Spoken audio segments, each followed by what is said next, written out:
Robotics and AI are going to change the juice and smoothie and restaurant industry as a whole. In this video, I'm going to talk about the implications of this, some things that I'm projecting, some things that are happening in real time, and why it is important for you to be aware of these things if you are going to be pursuing or you are already in the juice and smoothie and wellness food service business. But before I dive in, my name is Andrew McFarland. If you're new to the channel and you don't know who I am or what we do, I've been in this industry for over 13 years. I've seen all kinds of changes take place. I've also, with my company, have helped hundreds of entrepreneurs just like you launch and scale successful juice bars, smoothie bars, acai bowl businesses, and more. So all the information on this channel is coming from this experience. Let's dive in.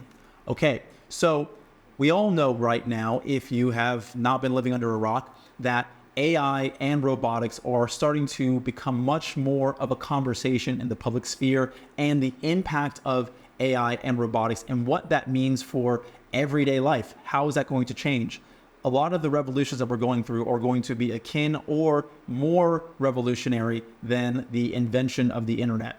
Okay. And for those of you who are in this industry, I want to talk about some things that I've been seeing that have been coming into play and what the implications of these things actually are. Okay.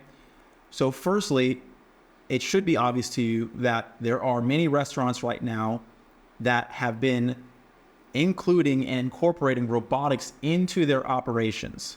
This means that they could be either machines that are individual robots that are making products, or they might be conveyor type of machines and so forth that are making products for consumers. This, in some ways, I'd like to say and frame that, the use of robots in society is not new. What's new now?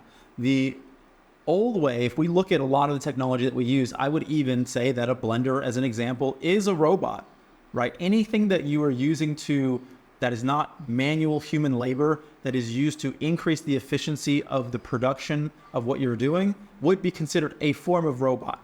The difference now is that we are reaching another phase where these robots are becoming much more intelligent and capable in the myriad of things that they can do. So you're almost building these almost all-purpose utilities, right? Where before, a blender can only really blend things and do a few other functions. Whereas now, if you're building and with the intelligence of AI, having this robot have a certain intelligence, you might be able to train them to do everything a human can do. So what does that mean for your juice bar, your smoothie bar business? It means that the industry is changing, right? There are companies I've been speaking to, which I'm going to get more into in future videos. And if this is the revolution and evolution you want to be a part of, which I highly suggest, because the other thing that I want to mention before I go into detail around this entire topic is the marketplace will dictate the future of how things function. If you have two businesses, right? One is not using robotics because they really are attached to the human experience behind the counter and all these things. Great, I get it. I know a lot of us have obviously attachment to a certain kind of experience. But if you compare that with, let's say, Juice Bar B over here, and they are using robotics, and they can make the cost to the consumer for a juice or a smoothie half the price, well, guess what? Most consumers would probably not want to pay twice the amount to go into a restaurant, juice bar.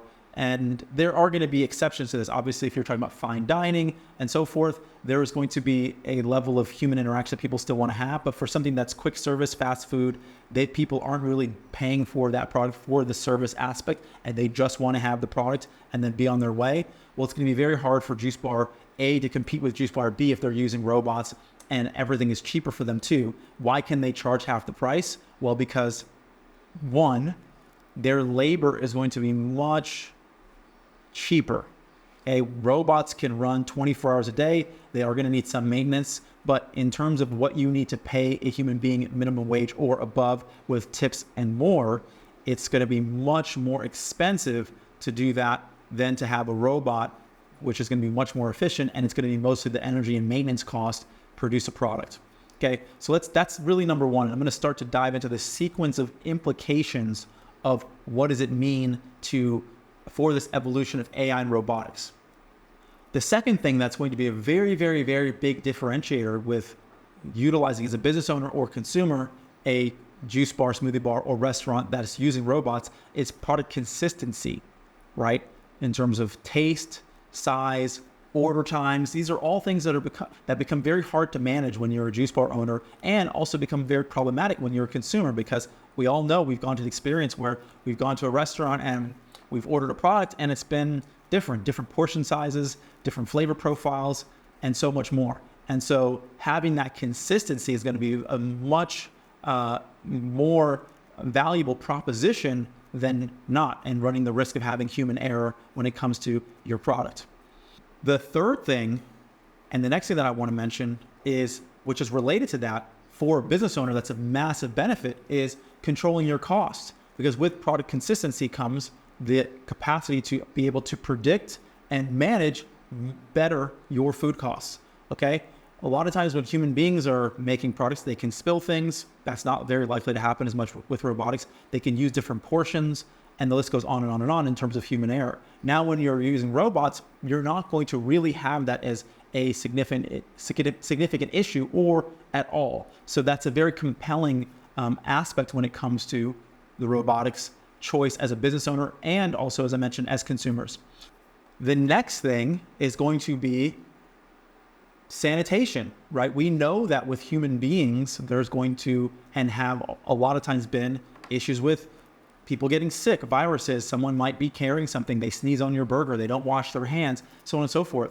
With robots, you don't really have that issue. Yes, robots can still accumulate bacteria just from the nature of life and things getting dirty, but inherently, if you use stainless steel, you have one person cleaning the robots, or maybe you even have robots that clean themselves. We don't know what the future of this is, but you are not going to have the same kind of safety concerns when it comes to robots creating and producing your products and food that you are with human beings. The next thing that I want to mention is operational efficiency. This is connected again to the labor that we discussed, but also from a consumer standpoint, because we all know that we want our products fast. If I go to a restaurant, cafe, whatever else, I want the food to be there closer to the time that I order it. I don't want to wait 20 minutes, 10 minutes, 5 minutes if I have the option of having my food ready in 30 seconds. And eventually, I know that I talked to one robotics company, they've got their order times down to about 2.5 minutes. Eventually, it's going to become very fast, right? They might get to the point where you could order something and 30 seconds later, your whole order is ready. So that is a very, very, once again, profound value proposition when it comes to robotics versus having human beings make a product for your business. Because think about it from a business standpoint, if you can produce products faster, well, you're going to be able to have higher turnover. Customers are going to want to come to you more, but you also are going to be able to increase your cash flow just by the nature of being faster.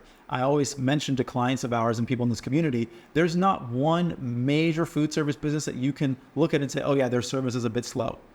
It doesn't happen. It doesn't exist. Every business that you know that is at scale, Starbucks, McDonald's, you name the size of the company, they're as efficient as they can be when human beings are involved. Now, when we introduce robots, they're going to get a lot more efficient.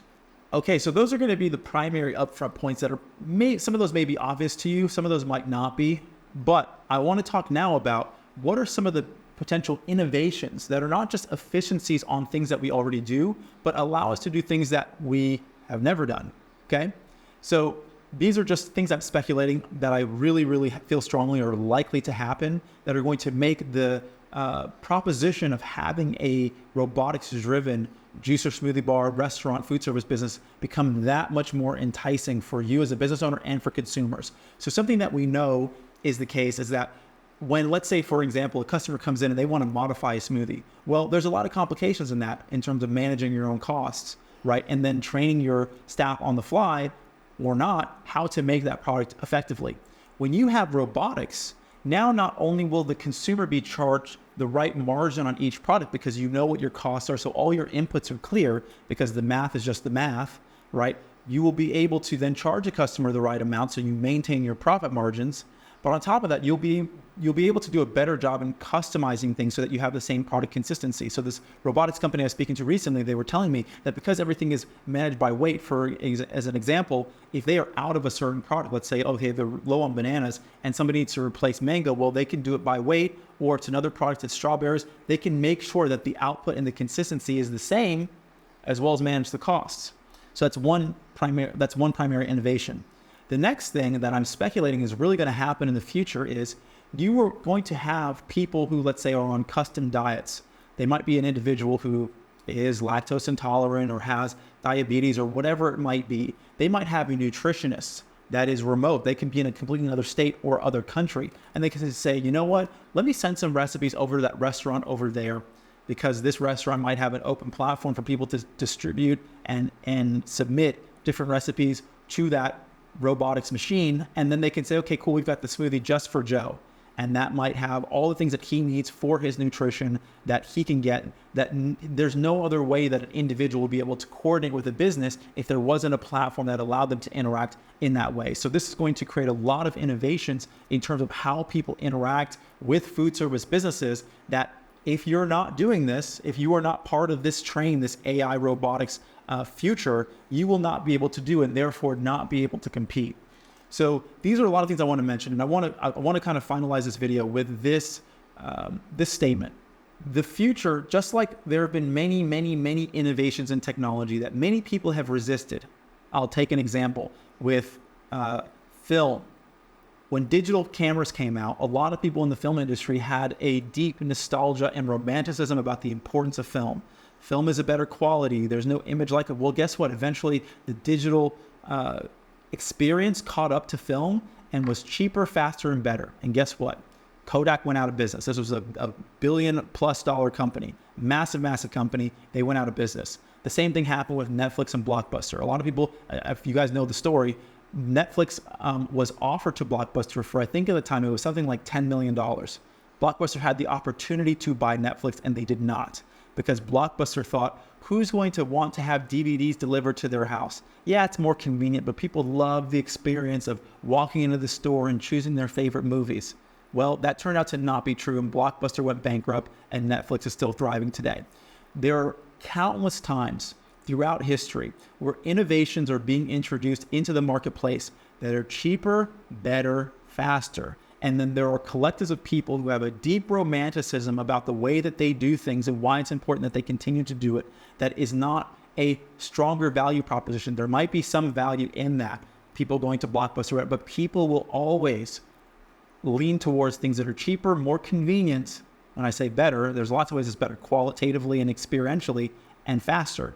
So this is not going anywhere. I speculate in the next 2 years, we're going to have a lot of evolutions around this. And then in the next 5 years, it's probably going to be, at a very significant saturation.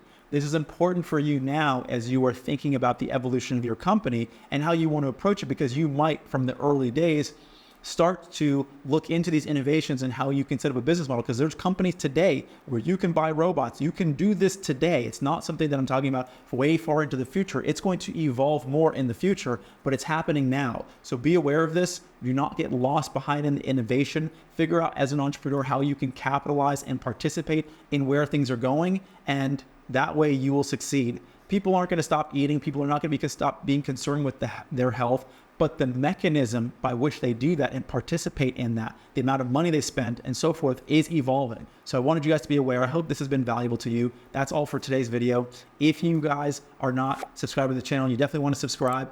I found out that only about 16% of the people who watch these videos consistently subscribe. So I invite you to subscribe. It's going to allow us to create more high quality content in return. We're going to continue to make videos. So far, like the video. I want to hear your thoughts on this. Put it in the comment box below. Is this something that you want to participate in? Do you think this is actually where things are going? Do you think it's a bad idea? Put it in the comment box below, or if you have questions, you know where that goes. Lastly, follow us on Instagram at StartAJuiceBar. We have exclusive content there, giveaways, and so much more. You can also direct message me there or email me at andrew@StartAJuiceBar.com. Last announcement. I know it's been a lot, but last announcement. Follow us if you like podcasts. At our podcast, you can listen. It's called the Juice Bar Experts Podcast. It's on Spotify. It's on iTunes. That's all for today's video. Sending you guys my love. Wishing you guys a lot of happiness, health, and success. I'll see you guys soon. Hope you guys have been enjoying the video content. If you're inspired to learn even more about how to start your juice business from scratch, for you, we have a free ebook. It's called the 15 Steps to Starting Your Juice Business. And this is going to go through a high-level overview, through a step-by-step process on how you get your business off the ground. Everything from branding, menu development, finding the right location, and more. This is going to be a clear roadmap so you know how to go from where you are all the way to opening your store. If you want to go even deeper, we've also created an online course. It's called the Juice Bar Master Blueprint. This is going to go into great depth on everything from how do you put together and think about recipe development? How do you cost out your menu and what's the math around it? What equipment do you need? How do you design your store? How do you find the right location? And so much more. I know you're going to find a lot of value out of both of these. There's links in the description below. So I hope to see you guys at the next video and enjoy.